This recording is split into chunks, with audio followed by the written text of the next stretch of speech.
Hi everyone. So I know this update is just a touch overdue, but I wanted to keep my word and do it and make sure that I kind of gave you all the lowdown, as it were. So it's been a trying couple of weeks for sure. So obviously we had started out with like the tail amputation for one of this year's kittens, and that was great fun. And then we ended up in a position where it was finally Moo's big day and he was going to get neutered and get his dental, and I was so excited and happy for him. He'd been having a little bit, sorry, my allergies are so bad. I am just there's no human here, it's just goo. And so, yep, I took him in, and very quickly thereafter, just kind of, he'd been struggling with his, like, maintaining his weight. I mean, Moo Cow's always been a little guy, right?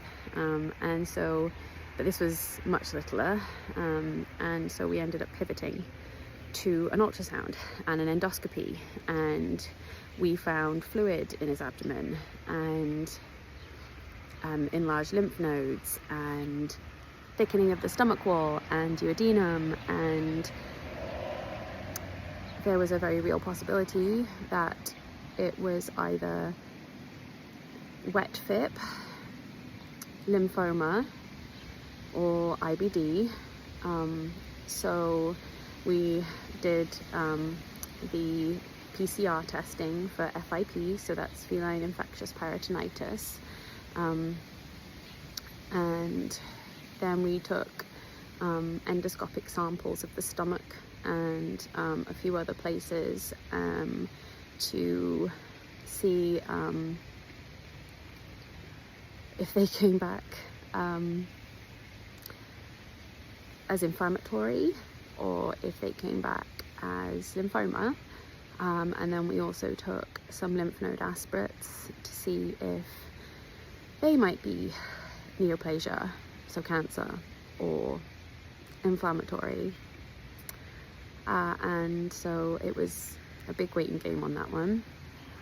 And then obviously the extreme stress of our vet bill, which was last month, that was over $6,000. This month we're around $2,000.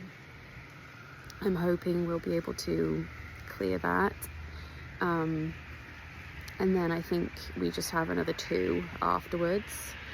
But that's been so stressful because, you know, on top of everything else, we have to still make sure everybody gets fed and everybody gets preventative care and, you know, just the basics really. Enrichment, litter,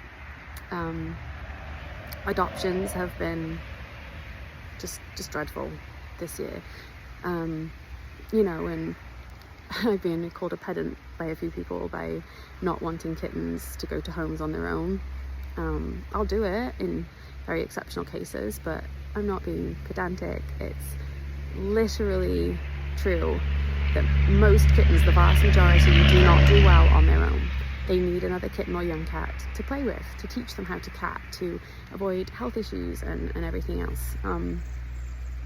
So there was that. Obviously my car, which is also the rescue's vehicle, was leaking fuel, and the catalytic converter melted, and so it was nearly 6-week process to get the insurance company to do their things, because there was like debris on the road from an accident, there was no gantry information, so me and a bunch of other people hit stuff.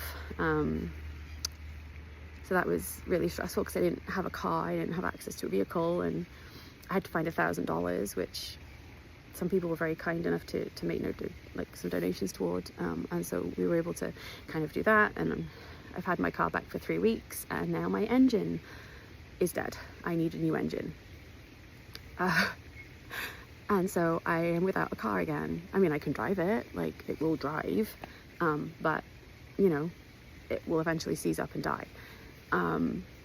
and I don't have $4,500. So I don't know what I'm going to do about that. And so that means like I don't have a vehicle and the rescue doesn't have a vehicle. And so I'm incredibly stressed. I'm really worried. Thankfully, moo cow's results came back and the FIP PCR was negative. The endoscopic biopsies were also negative for neoplasia. They came back as inflammatory. And then the lymph node aspirates, we did not send them in just because the cost was prohibitive. It was over $400, even with our discount to do so. And having looked at them, like one of our doctors looked at it under the microscope and it looked inflammatory. And so the aspirates from the endoscopic biopsies, they came back as the pathologist reading it as IBD. So we tried a bunch of foods, HA, HP, a few other things, and moo cow likes Hill Science Diet ZD. Look at me saying Z, like a local. It's the only time I'll ever say it. So he likes that and he's eating it, and we put him back on an anti-inflammatory dose of steroids. So he was doing well until the other night, when he could not urinate, which, I mean, it's scary enough in a healthy, genetically normal cat. In a moo cow, so I cannot begin to express my gratitude for the amazing doctors that not only me, but also the Menagerie are lucky enough to work with. And we were able to get moo cow seen.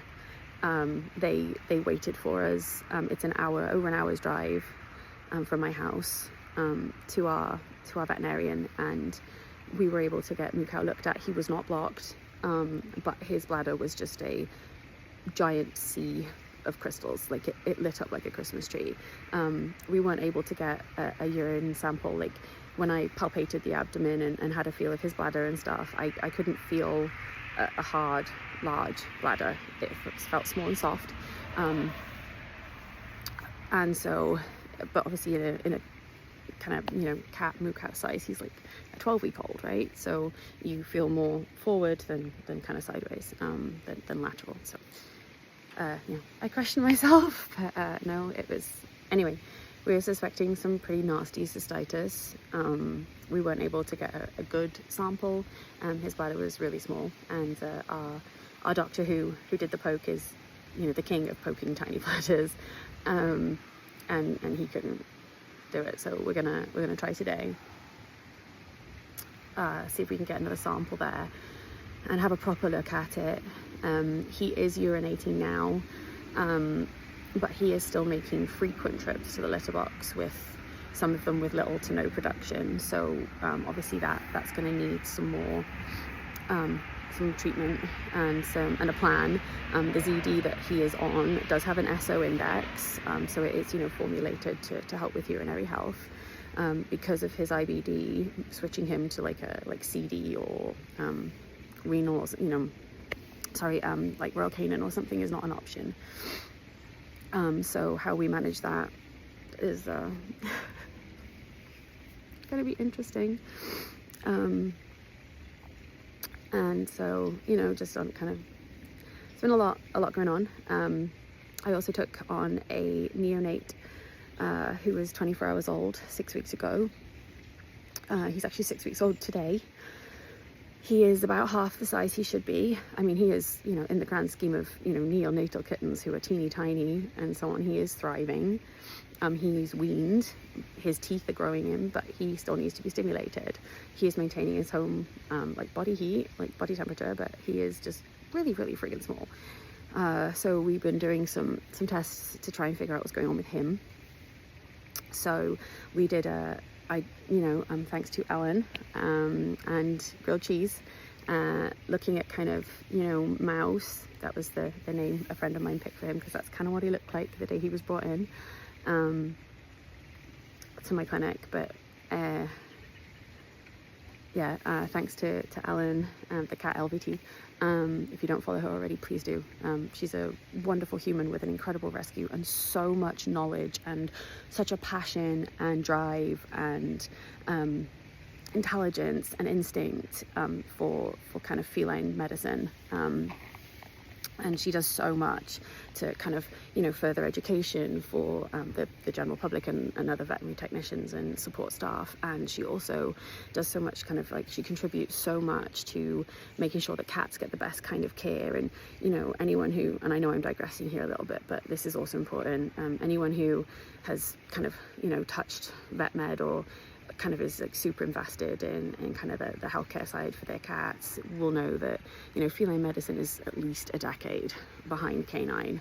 You know, they are kind of the forgotten domestic because they've just been considered like, you know, second-class citizens for a very long time. And so it's always a case of catch-up, and Ellen is just an incredible person who worked so hard, and her little grilled cheese ended up being diagnosed with hypothyroidism. And just kind of looking at him, looking at Mouse, and kind of the presentation that a neonatal kitten would have, we did do a TT4 test yesterday, so total T4, which is the thyroid count. Normal. We did it off serum. It was smack bang in the middle, like 2.2, so completely and utterly normal. Damn. There is a possibility of maybe some growth hormone testing. That test is quite a lot more expensive, so we're going to wait a couple weeks, give Mouse a little bit more of a chance to, now he's fully weaned, see if maybe he can catch up a little bit.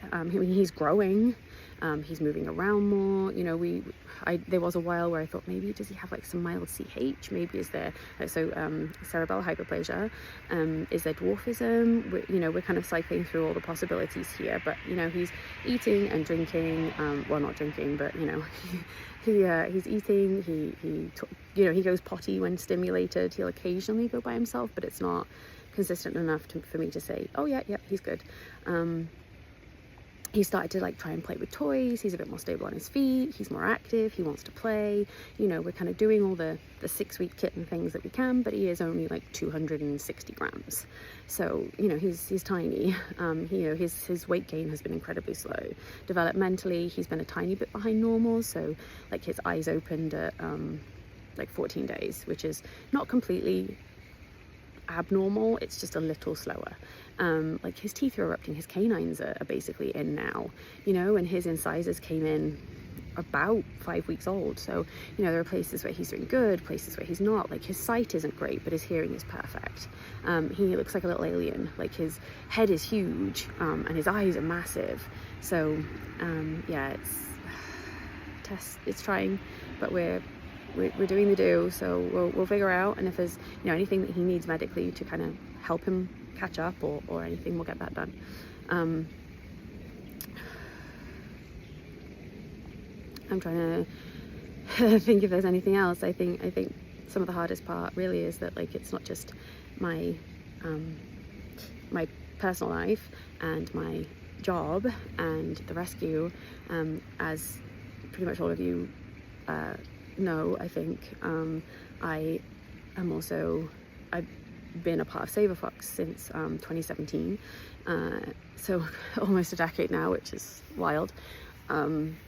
In one way or another, you know, kind of even before I moved to the States in 2019, and so, you know, there's everything that goes along with that too, that I have to manage alongside all the other things in my life.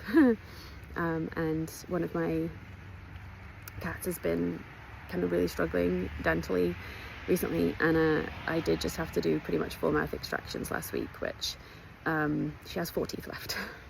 For now, she got to keep her canines, and this was after a dental in May, which went perfectly. So, you know, it's there's just been an overwhelming amount on my plate.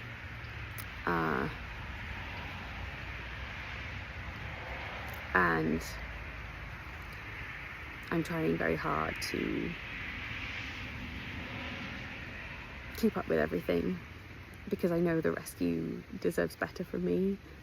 especially with regards to like social media, because, you know, we post and the algorithms are nicer to us. We post on Facebook and you guys interact and we get a little bit of money every time.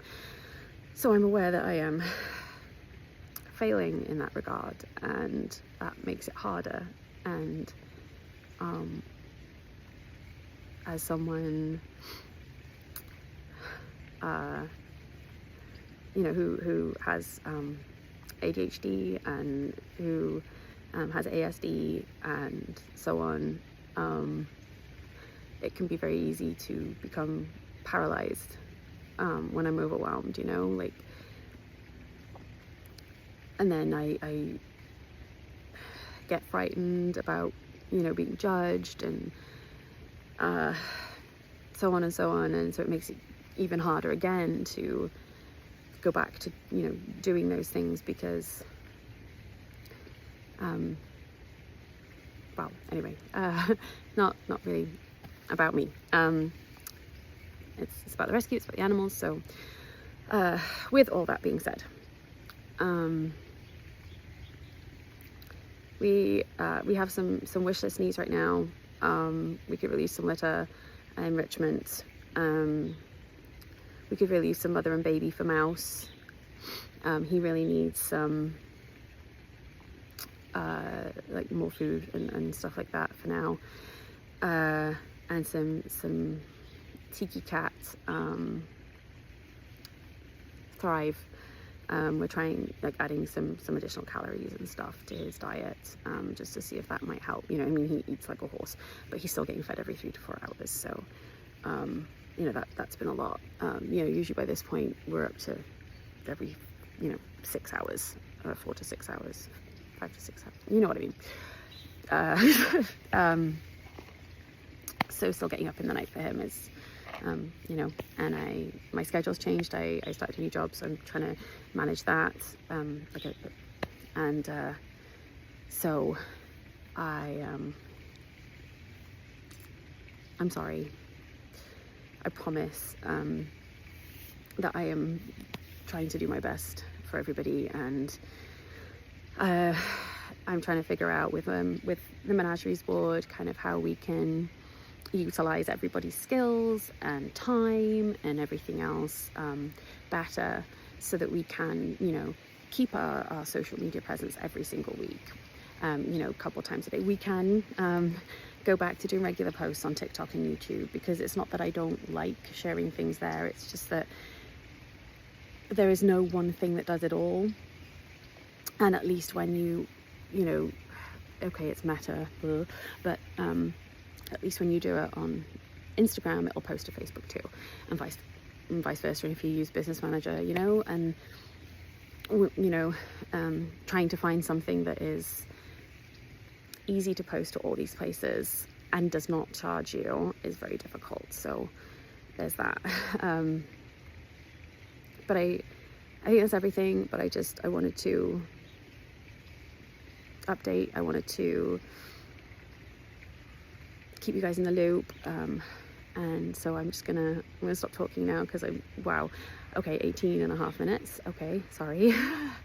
I guess TLDR, so many things. Everyone's okay for now. I always caveat with for now, because, you know, this is basically the Thunderdome. My car is totaled, and the rescue needs more money. Okay, so sorry, I'm just looking at Edie. I think that's everything. But I just want to thank everybody from the bottom of my heart, as always, for your continued support and care, and just, I never take for granted, I never forget how lucky we are. So I want to make sure you guys know that.